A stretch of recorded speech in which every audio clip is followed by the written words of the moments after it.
hug me, we would never have our toys cuss. But this is not the first time this has happened. This literally happens all the time. Just a year ago, McDonald's released a Minions toy that a bunch of parents complained about because they said they heard it saying, "What the fuck?" over and over again. Watch.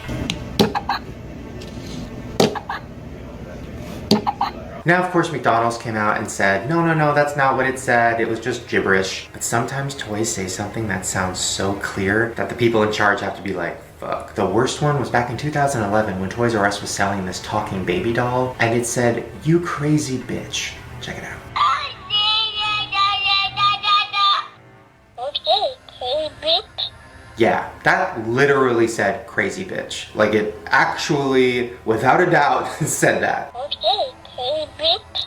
And so many parents complained, and Toys R Us heard it themselves too, so they pulled it off the shelves. Now, some toys don't just say bad words, but they can get you to create a bad word. For example, all those baby toys that are like phones with numbers, if you put the numbers in the right order, you might get a secret message. Let's call our friends. Not Teresa. Not Teresa. Not Teresa. Not Teresa. Not Teresa.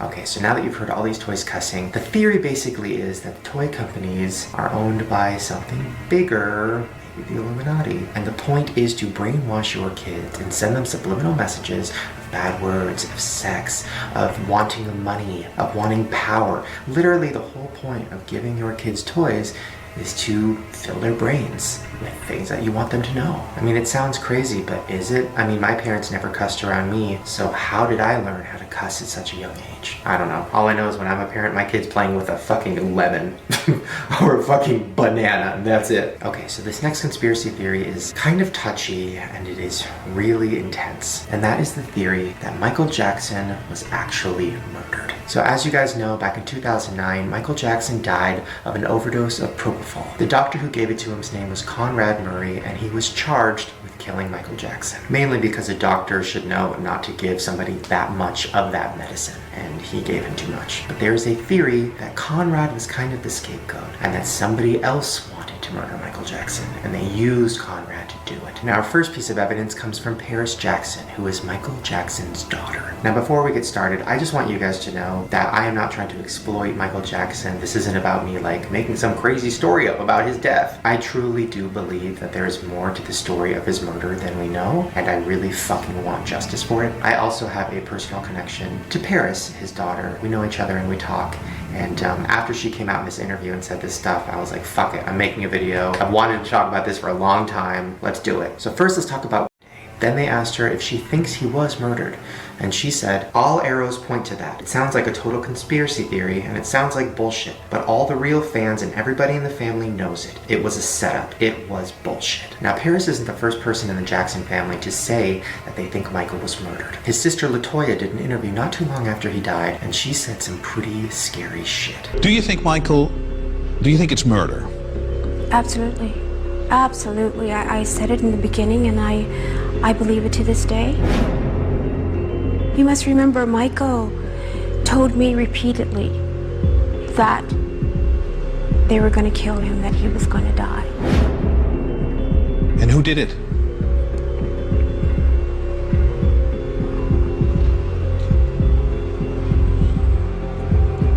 Yeah, I know. Pretty fucking creepy. And then it gets even creepier. They murdered my brother, and they know who they are. It's not just Dr. Murray, I promise you that. It's more people involved, and they know exactly who they are, and I'm gonna let you guys know exactly what's happening and what's going on. A lot of people involved, which kind of sounds like the Illuminati.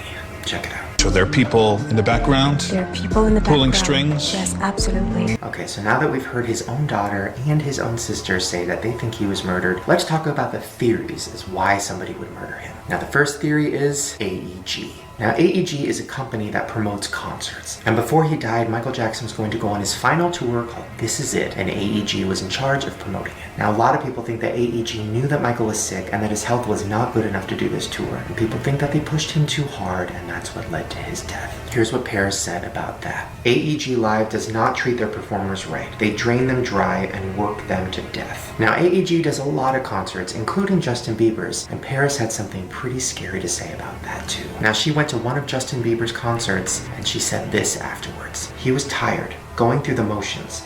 I looked at my ticket, saw AEG live, and I thought of how my dad was exhausted all the time but couldn't sleep. So she's insinuating that AEG is working Justin to death now, and that maybe he could end up being the next victim. Now, a source close to Justin heard that Pears said this and came out and said this. Justin is not at all scared or overworked. He's in the best health and state of mind he's ever been in. Bitch, what?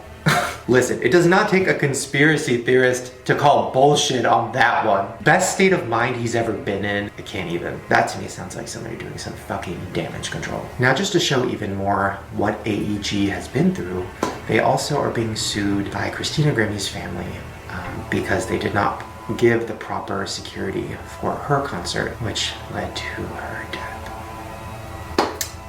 Obviously, I'm not going to go too much more into that one because I can't, because I'll fucking cry, so we're going to move on. Now, the next theory of who murdered him is possibly the people that were doing business around him. Now, Michael Jackson owned a lot of shit. I mean, he owned the whole entire catalog for the Beatles. He owned his own music catalog. He had Neverland Ranch. He had a lot of money. So some people think that his business advisors and people around him wanted him to die so that they could get all of it. And maybe they hired Dr. Conrad and paid him off to slowly kill Michael. And the last theory is obviously the biggest one and the creepiest one, and that is that Michael was killed by the Illuminati. Now listen, this one sounds crazy, but is it? I mean, Michael became so famous when he was a kid. Then he became even more famous as an adult. Then he started speaking out about the music industry and saying he wanted to rebel and saying he didn't want to do what they wanted him to do, and then they got pissed. Then all these controversies came out about him, things I don't want to bring up, but you know what I'm talking about. So maybe the Illuminati was trying everything they could to ruin his career because they knew that he might speak out against them. So hopefully we will know soon, hopefully we can help,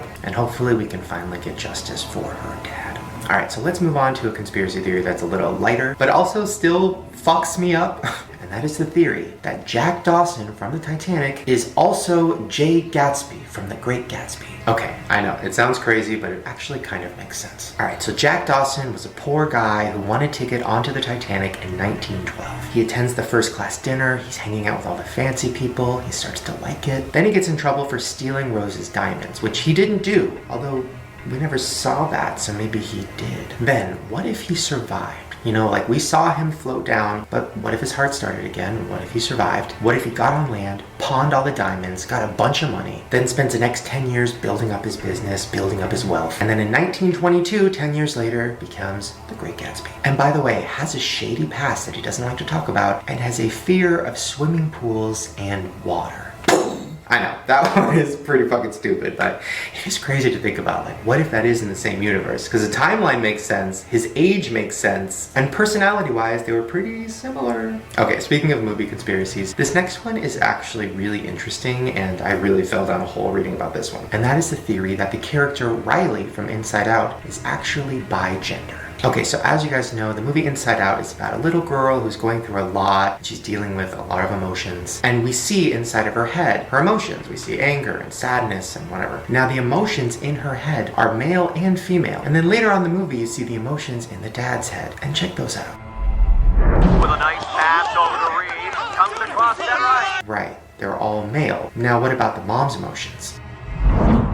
Did you guys pick up on that? Sure did. Something's wrong. Should we ask her? Okay, wait, so the dad's emotions are all male, the mom's are all female, so then wouldn't Riley, who's a female, have all female emotions? So maybe she's dealing with both gender emotions. And maybe that's the reason she's going through so much. Maybe she's figuring out her gender. Because later on in the movie, when you see a boy at the hockey game, he has all male emotions, and then you see a goth girl, she has all female emotions. Riley is the only character in the movie with both. So it kind of makes you think, maybe she is dealing with a lot. Maybe when they make another Inside Out, it'll deal with transgender or something like that. I don't know, I think it could be pretty interesting, and also I'm kind of surprised that not that many people are talking about that. Okay, so this next theory I'm going to talk about is really fucking creepy, and it literally kept me up at night. And that is the theory that there is a man who all of us see in our dreams, and he looks the same to everyone. So before I show you a picture of this man, I'm going to give you a little background. So back in 2006, a therapist was asking her clients to draw this man that they've been seeing in their dreams. She had multiple clients who drew the same face. Then this started to go viral, and a lot of people said that they saw this man in their dreams. And in the last 10 years, over 2,000 people have said that they've seen him. And it's probably a lot more. A lot of people probably just don't know about this theory. And I'm just gonna let you guys know that I didn't know about this theory either. And then when I saw this picture, it fucking blew my mind. Because I have been seeing this man in my dreams since I was a kid. Okay, so I'm gonna show you the picture, and you guys let me know down in the comments if you have ever seen him. Here he is. And if you're like me and you've seen him before, you're probably fucking going nuts right now. Now, this is a very, very real thing. So many people have drawn the picture of this man to the therapist or to their friends. Just check out some of these pictures that people have drawn. Yeah, these are all different people who drew the same man. Okay, so here's some of the theories as to why we might be seeing this man in our dreams. Now, one theory is that this man is an image of God, and that God is putting himself in our dreams